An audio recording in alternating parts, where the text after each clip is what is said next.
Welcome to the Slop Farm. Enjoy the video. In this video, I will explain how to fix Roblox not responding on mobile. First, ensure your internet connection is strong and stable. A weak signal can cause many problems. Next, try completely closing and reopening the Roblox application.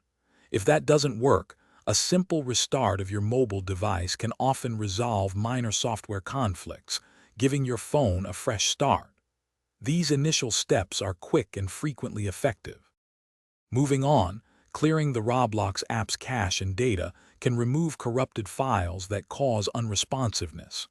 You can usually find this option in your device's app settings.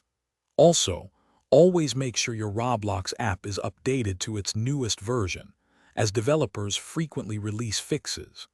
Don't forget to check for any available updates for your phone's operating system too, as this can also impact app performance. Next, insufficient storage can severely impact app performance. Aim to free up at least 1 GB of space on your device.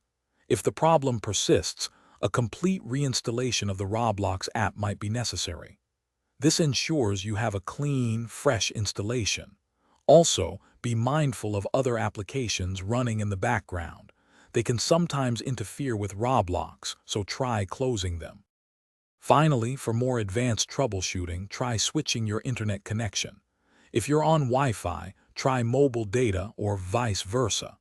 Sometimes, network-specific issues can cause problems. Also, if you use a VPN or proxy, try disabling it temporarily, as these can sometimes interfere with game servers. If none of these steps work, it's best to reach out to Roblox support for personalized assistance.